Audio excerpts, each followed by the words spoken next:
Hey, how's it going, everyone? My name is Derek Afasi. I'm the owner of Afasi Financial Group. And today's topic, I want to discuss a really simple concept: is a 401k a traditional IRA? And first off, it is not. You might hear them used interchangeably. Essentially, they're very similar, but one is offered through an employer while the other is set up through an individual basis.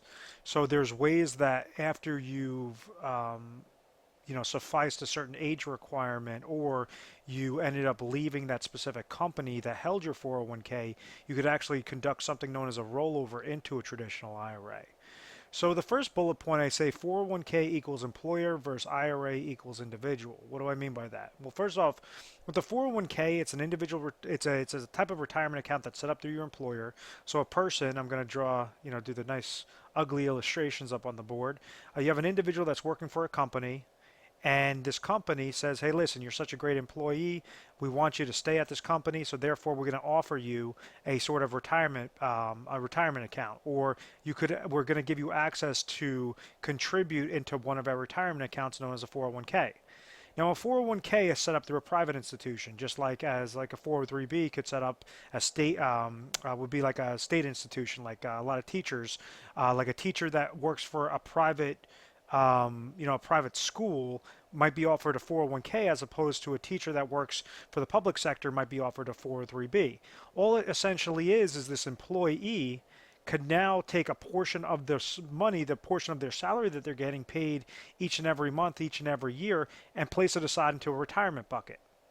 Now, that might sound good, but at the end of the day, there's nothing guaranteed about 401k accounts, just like there's nothing guaranteed necessarily on IRA accounts unless you set them up the right way. So what do I mean by that? Well, the problem that lies is an individual could go and, let's say if somebody's making $100,000 a year, just for easy math, and they have access to contributing to their 401k plan. You got to think of this 401k kind of like a bucket. So the employer is going to say, okay, you have these options where you could take a portion of your salary up to a specific cap limit and place those monies each and every month or each and every year into this 401k bucket. They're the ones that established it. They're the ones that they found, whatever company that houses that specific 401k, such as the Fidelity, such as the T. Rowe Price, etc., that came into, that private institution, said, we want to basically offer you guys this 401k platform. So this individual, let's say they decide, I want to put in 10% of my money each and every year into this 401k bucket. Well, the company could either give something known as a match, which would be further contributions into this bucket to say, thank you so much, Mr. Employee, for contributing to our 401k plan. Because you're such a good employee, we're going to go and give you a match. So if you're placing 10%, we might match, $1,000 or 1% off of whatever you're placing in there.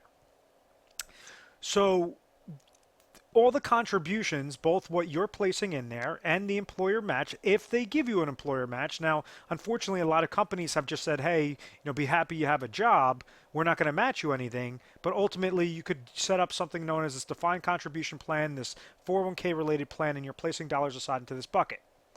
So the way that this bucket could essentially grow is the more and more dollars that you're placing into this bucket could make this grow. And then also, most importantly, the interest credit that is tied to this bucket as well.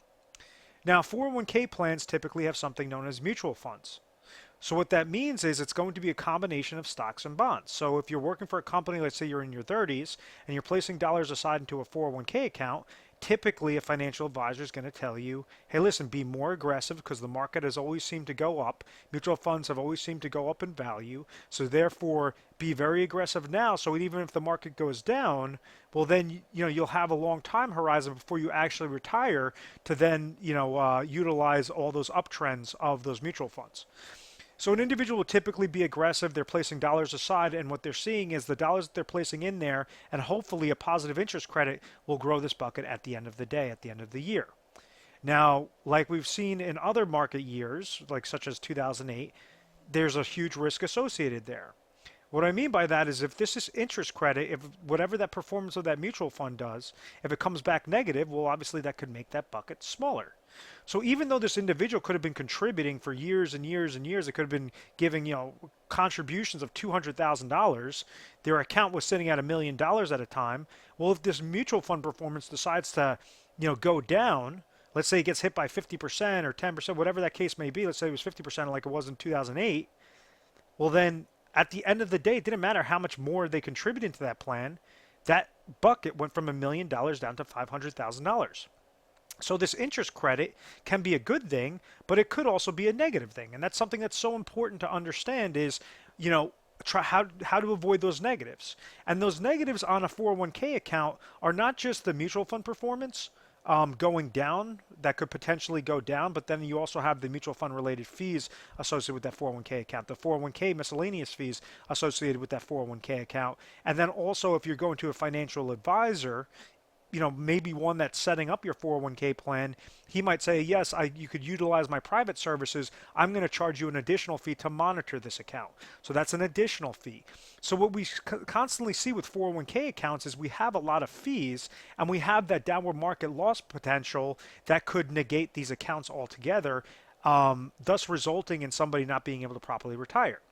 Because this employee at inception is saying, hey, as long as I'm placing money aside and my account is receiving good market growth, well, then this bucket's going to keep growing larger and larger and larger and larger.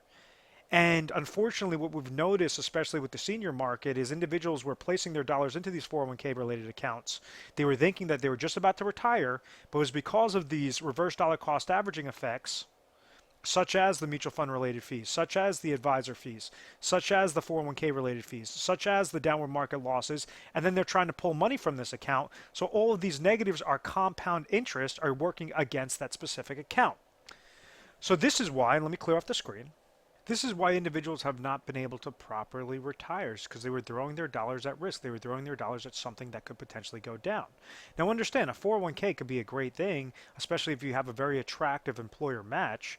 I typically recommend, I say, you know, you want to at least contribute what that employer matches. And the matching of a 401k is could sound complicated at times. Some people have misconceptions of it. Basically, what happens is if you're placing dollars into this 401k bucket, the company might say we're going to match you 100%. That's not going to be 100% off of every dollar that you're placing into it. That's the largest misconception. It's going to be 100% off of a specific percentage. So if somebody says, if a certain employer company says, okay, we're going to match you 100% up to 3%, and this person makes 100 grand, well, if they're placing in $3,000 into this account, well, then we understand that the employer is going to match $3,000. So essentially $6,000 is going to go into this bucket at the end of that year. Let's say this person says, okay, I understand you're giving me 100% of 3%. I'm going to go and put 10 grand into this bucket. Well, what is the company going to match them? It's not going to be $10,000, and that's the misconception. It's actually only going to be $3,000. So then essentially $13,000 would be going into that bucket.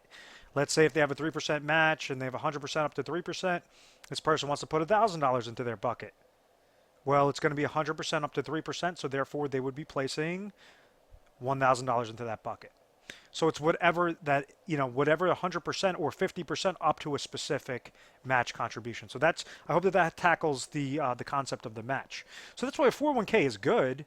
You know, it's at least allowing people to set something aside for retirement, and then also if that employer gives an attractive match, I mean that's free money. You should at least, you know, utilize that free money, or that's at least my recommendations on it. The downside to the 401k plan, just like other types of qualified retirement accounts, are you're going to receive it's going to be fully taxable after this account has grown. You know, with the power of compound interest, with any sort of contributions, any sort of performance, when it comes time to retire, you have a couple of different restrictions. The first restriction is you cannot pull money from this account before age 59 and a half, or else you'll get hit with a penalty. Well, you get fully taxed, and then you'll get hit with a 10% penalty. And then when you do want to pull money after 59 and a half, you're going to be 100% fully taxable. So that's going to show as if it's your income for that year. So if somebody's pulling money from their 401k account, or they're pulling money from a qualified retirement account, and let's say they're 62 years old, and they already made $100,000 that year, and they decide to pull out another $50,000 that year from their qualified retirement account, well, at the end of that year, it's going to show as if they made $150,000. So that's how, when we mean fully taxable, it's showing it off of how much income that it would, you know, be on the books for that year. So sometimes people go and they'll do like a conversion, like a 401k, or qualified to, you know, Roth conversion, and they are surprised when they're getting hit with that taxation at the end of the year. So just be mindful of those couple different things. Now, an IRA is an individual retirement account. You could set this up on an individual basis, meaning they have lower cap limits than a typical 401k account, but it's going to work very, very similar. It does not offer you a match, but unlike a 401k that might give you limited fund options, like in between 5 to 15 different fund options to choose from, regarding your mutual funds, a traditional IRA could give you upwards of 300 different funds. If you go to, a random financial institution and you want to set up a traditional IRA or a Roth IRA, however that specific retirement account is established. So it just gives you more funding options, more eggs to choose in your basket to ultimately allow you to have better growth potential. But it does not give you any sort of match because it's an individual. So you're not going to be matching yourself on those specific types of plans. The problems with the 401k, obviously, it's going to be fully taxable at the end. The IRA is going to be fully taxable as well. Also, you have the limited funding options on the 401k, and then the traditional IRA does not offer any sort of match with that specific account, and it's also going to cap how much in contributions you could place in a given year.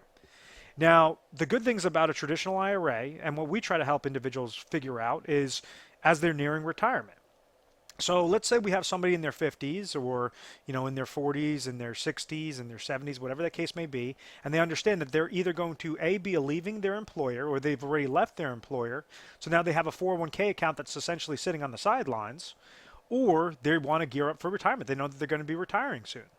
So what we could do is we try to establish different types of IRA accounts that eliminate all those different reverse dollar cost averaging aspects to make sure that you're not having mutual fund related fees. You're not having advisor fees. You're not susceptible to downward market losses. And when you want to pull out income, you could utilize certain IRA contracts that you could attach income riders to that kind of work like a personal pension plan. So something that if you understand that you want to have lifetime income go to you at a specific age, let's say you're 55 years old and you have a couple of old 401k accounts or old IRA accounts sitting on the sidelines and you're just saying, okay, I want to retire at age 65 in the next 10 years. I understand how much my expenses are going to be in retirement, or I need some help understanding how much my expenses are in retirement and how much income I ultimately need to pull from these accounts. What would be my best solution? And that's something that we try to help design. So we have access to all the different types of carriers out there, all the different types of strategies and products to make sure that you could take your existing 401ks and roll it over into properly designed traditional IRA accounts. Or if you have a Roth 401k, how to set them up in properly designed Roth IRA accounts. It has to be like-to-like terms with all of those. And ultimately, when you set up the proper IRA that's specific to your goals, well, it allows you to use the smallest amount of dollars into these specific types of IRA contracts, but as much as necessary that will accomplish your goal. So if you're looking mainly as a growth play, okay, well, how do we eliminate any sorts of negatives? Because you don't want to take on that much risk, especially if you're going to be retiring when you need that money the most. If you're looking for lifetime income, that's typically where we really specialize in as max income planning. Well, we could set up certain strategies, like in this example, where this individual 65, he wants to trigger one set of income and then have step-ups in his retirement income. We do a process known as laddering strategy, known as our Retire Sharp planning system. And it just allows it a more efficient way on how to accomplish your goal successfully by leveraging existing accounts. So on average, through our Retire Sharp planning system, we typically go through about 1,200 different scenarios, products, and strategies per person. And ultimately, we do that because we have a system of checks and balances. So we want to make sure if we're giving you a specific recommendation, first off, we work on a national basis. We're located over in Florida, but we work on a national basis. So we want to make sure that we're as competitive as possible, that we're able to stay on a national basis. So this is why we try to have the most proprietary strategies out there, the most proprietary relationships with these companies to make sure that it's going to be like a perfect puzzle piece. Depending upon what your situation is, what your specific goals are, how to accomplish those goals the most efficiently, and the most effectively. If it's going to take, let's say if somebody has $500,000 in retirement assets and they have a specific goal that maybe it's only going to require $150,000 to accomplish that goal into specifically designed IRA contracts, well, use only $150,000. Don't use the full 500. If you could save dollars anywhere fit and throw that into the market and kind of have fun, that's the ultimate goal, is to make sure that you have the most leverage, the most chips to play with, but you're at least setting up your conservative side. You're at least setting up your max income plan, your your conservative plan to make sure that as the market goes up, you're receiving gains. As the market goes down, you're not receiving a loss. We plan for the worst so that you guys could always be confident in retirement. We are A+ rated on the Better Business Bureau. We've always had very good reviews. We've never had any complaints. That's because of this methodical process. I want to thank you very much for watching this video. Please feel free to subscribe to our YouTube channel, Retire Sharp, so you have access to the most updated videos. And then also, guys, at any time, we offer 24/7 customer service. Give our 1-800 number a call if this is interesting to you. 1-800-566-1002. I'll talk to you soon. Thank you so much.